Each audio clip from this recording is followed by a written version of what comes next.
ways that you can support PBS 39 is our own Chris Hensler, and he's got a couple of special guests in his studio he'd like you to meet right now.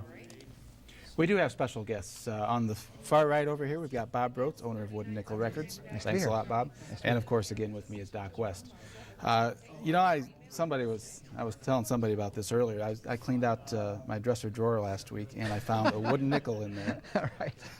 How many? Any idea how many wooden nickels you've given out over the years? It's probably close to 1.5 million really? over Wow. 30 years. Well, I got 2 of them. Okay. Pretty much, I would say almost every house has some in Fort Wayne. They've become kind of an institution, you'd say. Absolutely. People come in and they've used them for coasters underneath, you know, couches, and I've heard all kinds of interesting uses for them. But glove compartments, and kitchens, and dresser drawers, everything. For me, it was as soon as I found it, it was an instant time machine back to the 80s when I was buying a lot of records. You know, I remember going in and of course looking through the bins and like I said, amazingly, we're still giving them away today. Yeah. So I want to talk a little bit about you were telling me about Slatewood Records, and then you worked at Slatewood, and that's correct. So how did how did you come about with Wooden Nickel and so forth? I actually came down to Fort Wayne in late 1980 to manage Slatewood Records. I had been working at Slatewood Records in Madison, Wisconsin, and when I finished college, I came down. The manager was let go up down here, and I came down to run it. And then the guy who owned it decided to close his doors and move into something else. And that's how Wooden Nickel then came about, and that was the summer of 1982. So obviously Wooden Nickel and Rock 104 have a long history as well. Oh yeah, Doc was one of the first guys I met when I came to Fort Wayne. Yeah, excellent.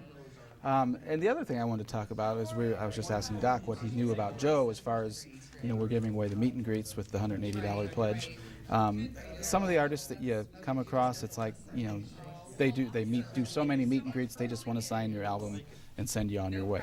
Right. What do you guys know about Joe as far as how he interacts with the fans? Well, one thing I was very fortunate to do, and Doc had a lot to do with this because 104 has an incredible history with Joe Bonamassa.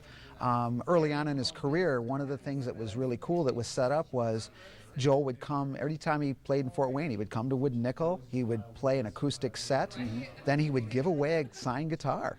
Yeah. And the nice thing about Joe, I remember, was he was so humble and so down to earth, and everybody who would come into Wooden Nickel he would give them an autograph, then he would take a picture with them, and he would stay till the very last person left.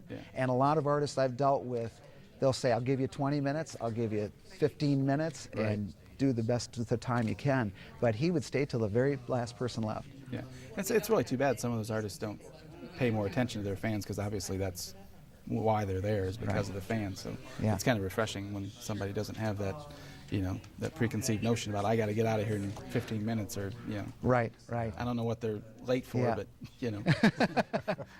But I think the record company that Joe had worked with at the time was very savvy, and they helped promote his career by making a lot of good steps. And 104 was one of the first stations, I believe, to play his music, and so he really looks at Fort Wayne as being one of his real starting points in his career. Right, Doc?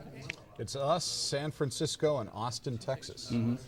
Austin, and that's good company when you're rubbing elbows with Austin and San Francisco. Fort Wayne, Indiana deserves a lot more credit than you would really expect in the rock and roll community. If Fort Wayne digs it, and like I say, the phones rang for Joe from the very